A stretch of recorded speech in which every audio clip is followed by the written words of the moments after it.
Que faut-il consommer pour booster son système immunitaire? À cette question, vous pouvez trouver une multitude de réponses. Sont-elles scientifiquement prouvées?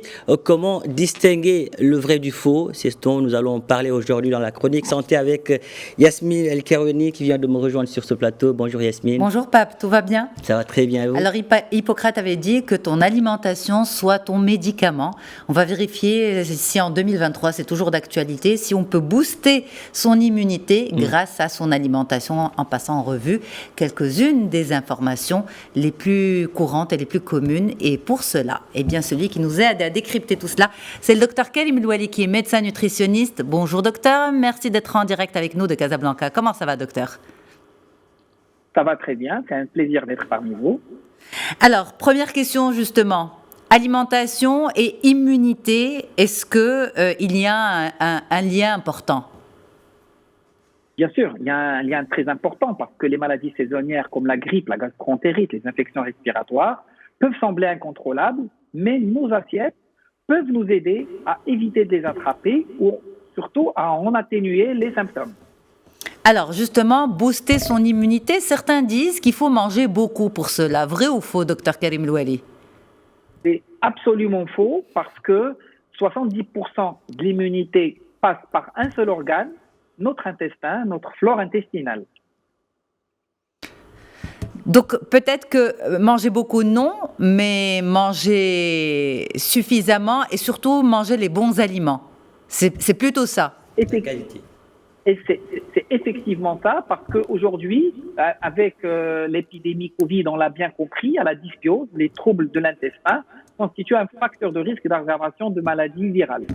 Et aujourd'hui, ça commence d'abord par renforcer cette barrière qui constitue 70% de notre système immunitaire. Et pour cela, eh ben, il faut prendre 2 à 3 sources de prébiotiques chaque jour. C'est quoi les prébiotiques? Eh ben, ce sont la nourriture de nos bonnes bactéries. Et où est-ce qu'on peut les trouver? Eh ben, dans des choses qu'on a chaque jour à la maison, hein, l'ail, les asperges, les oignons, les poireaux, l'orge, l'avoine, l'agrumes, les graines de lin, les kiwis, les graines de chia. Et ne pas oublier de chouchouter aussi ces probiotiques, ces bonnes bactéries qui nous défendent. Et cela d'abord en la mauvaise alimentation, tout ce qui est ultra transformé, ce qui est sucré. Et puis, de prendre du lait fermenté, des cornichons, de faire des légumes lacto-fermentés chez soi, à la bonne vieille méthode de grand-mère, et puis de toujours mettre le champignon dans nos alimentations parce qu'il module l'immunité et il augmente la prolifération de nos lymphocytes. Alors, autre question par rapport à cette histoire d'immunité d'alimentation. Certains disent qu'il faut privilégier les micro-aliments plutôt que les macros. Vrai ou faux? Vrai, parce que vitamines et minéraux, sauf la vitamine D, notre corps ne les fabrique pas. Et il y en a 2 ou 3 qui sont essentiels pour nos défenses immunitaires. La première, c'est la vitamine A, parce que c'est ce qui permet de produire les globules blancs qui donnent les anticorps qui nous permettent de nous défendre. Et pour cela, il faut penser au jaune d'œuf, au foie, à l'huile de foie de morue. Il y a en second lieu la vitamine C, ça c'est le réflexe de tout le monde. Hein. Tout le monde sait qu'en intersaison, il faut que je fasse une cure de vitamine C. Pourquoi? Parce que c'est un puissant antioxydant, ça permet de lutter contre les radicaux libres, mais ça permet aussi aux globules blancs et aux macrophages d'être efficaces et ça permet d'absorber le fer. Bon, la vitamine C, où c'est on trouve ça? Hein. Bon, on parle d'agrumes, mais pensez au poivron, pensez au chou. Et puis, il y a aussi comme micronutriment le zinc.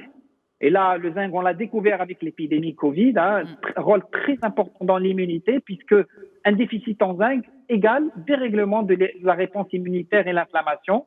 Et ben le zinc, il faut penser au sésame grillé, il faut penser aux huîtres, il faut penser au bœuf. Donc, à travers ces 3 exemples, les micronutriments sont très importants pour maintenir notre alimentation, notre immunité. Absolument. Alors, je ne sais pas ce que vous en pensez, messieurs. Et quand je dis messieurs, je m'adresse à vous, docteur Karim Louali, et à mon confrère Pape Diouf qui est à mes côtés. Mais chaque pays, en fait, a sa tradition immunitaire annuelle. Par exemple, au Maroc, c'est l'huile d'olive et le miel pour booster l'immunité, donc la tradition, on va dire, populaire. Au Sénégal, Pape? Il y a aussi le miel. Oui. On utilise le miel, mais également il y a le mil qu'on prend le matin surtout. Oui. On fait la bouillie. OK. On prend le mil et comment dirais-je, on appelle le jus de baobab. Ok. Le fruit du baobab. On prend le baobab, mais je crois qu'on n'a pas ça au Maroc. Non, vous l'avez pas ici. On prend le fruit du baobab et on met également, on utilise également la bouillie. Oui. Et on le prend le matin avant de vaquer à ses occupations. Et ça booste l'immunité. Ça booste l'immunité. Vous connaissiez cette recette, docteur Karim Louali?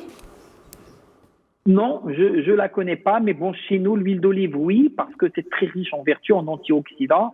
Et puis, le miel, bien sûr, c'est très riche en micronutriments. Et puis, il y a aujourd'hui certaines plantes qui sont très intéressantes pour l'immunité, surtout dans cette période hivernale et de froid. C'est l'échinacée. C'est une plante qui est très connue pour booster l'immunité. Mais puis, il faut pas oublier qu'il y a quelques conseils de base qui sont loin de la nutrition, comme maintenir un tour de taille de santé, mais surtout comme dormir suffisamment. Parce qu'aujourd'hui, avec le manque de sommeil, on fait baisser l'immunité, c'est dormir avant minuit, moins de 30, puis limiter le stress, parce qu'il n'y a pas pire que le stress pour puiser dans notre pouvoir immunitaire, dans notre pouvoir. Alors ça coupe un peu, c'est la connexion, c'est normal. La technologie nous rapproche, mais parfois, voilà, elle vient avec ses siennes, absolument. Donc, si on a bien compris, docteur Karim Louali, lutter contre le stress parce que c'est oxydant, une bonne nuit de sommeil, c'est important. Rapidement, avant de parler, peut-être aussi dire qu'il faut manger saison. Rapidement, peut-être revenir, faire le lien entre ce que vous venez de dire par rapport à l'huile d'olive et le manger beaucoup. Pourquoi? Parce que les gens vont vous entendre dire l'huile d'olive chez nous c'est très bien, c'est bon pour l'immunité, et vont plonger dans le bol d'huile d'olive le matin. C'est pas ça en fait. Oui, parce qu'il faut pas oublier que l'huile d'olive c'est des matières grasses qui sont bonnes pour la santé, mais en grande quantité, on va partir à ce qu'on veut pas. Pourquoi? Parce que généralement, nous on ne met pas le filet d'huile d'olive sur le pain, mais on va plutôt poser un bol d'huile d'olive et on va plonger dedans. Ce qui va nous permettre de manger plus de pain, de créer des troubles digestifs et puis d'augmenter la prise de poids. Exact. Alors non, ça doit se faire d'une manière raisonnable. Voilà, un filet d'huile d'olive sur mon pain, une cuillère à soupe à chaque repas, c'est largement suffisant pour profiter des bienfaits de l'huile d'olive sans pour autant avoir des troubles digestifs ou des troubles ou des prises de poids. Alors, en 1 minute, manger selon les saisons, manger les aliments, les fruits et légumes de la saison? Oui, manger coloré, manger diversifié, toujours de saison. Pourquoi? Parce que ce sont les fruits et les légumes qui contiennent le plus de micronutriments. Donc, pour rappeler, pour les prébiotiques, pensez à l'oignon, à l'ail, au poireau, parce que ça, c'est vraiment les meilleurs alliés, les asperges, les agrumes, le kiwi, l'avoine, le lin, le chia. Pour les probiotiques, c'est plutôt les bonnes fermentations qu'on fait chez soi. Il faut penser à mettre tout ça, les légumes, il faut les faire fermenter chez soi à la maison. Le petit lait, excellent. Pour tout ce qui est vitamine A, c'est l'huile de foie de morue, c'est le foie de bœuf, c'est le jaune d'œuf. Donc, pourquoi pas prendre un œuf par jour? Aucun impact sur le cholestérol ni sur la santé. Il n'y a que des bienfaits. Donc, on peut prendre un œuf chaque matin au petit déjeuner. Faire le plein de vitamine C. Donc, poivron, chou frisé, citron, les fruits rouges. Et puis, ne pas oublier le zinc, les sésames grillés, le bœuf, les huîtres. Et oui, parfois, pourquoi pas, une petite cure d'échinacée et de probiotiques peuvent s'avérer nécessaires pour maintenir au beau fixe son immunité. Bien, merci infiniment pour tous ces conseils à l'heure du déjeuner. Docteur Karim Louali, ça ouvre l'appétit, hein, et on sait quoi manger surtout. Merci docteur, merci beaucoup. Merci. Pape, ça vous a ouvert l'appétit? Oui, on a toutes les avec infos. Les belles images en plus des fruits et légumes colorés. On a tout ce qu'il nous faut pour manger bien et booster notre système immunitaire. Immunitaire, absolument. À la semaine prochaine. Merci Pape.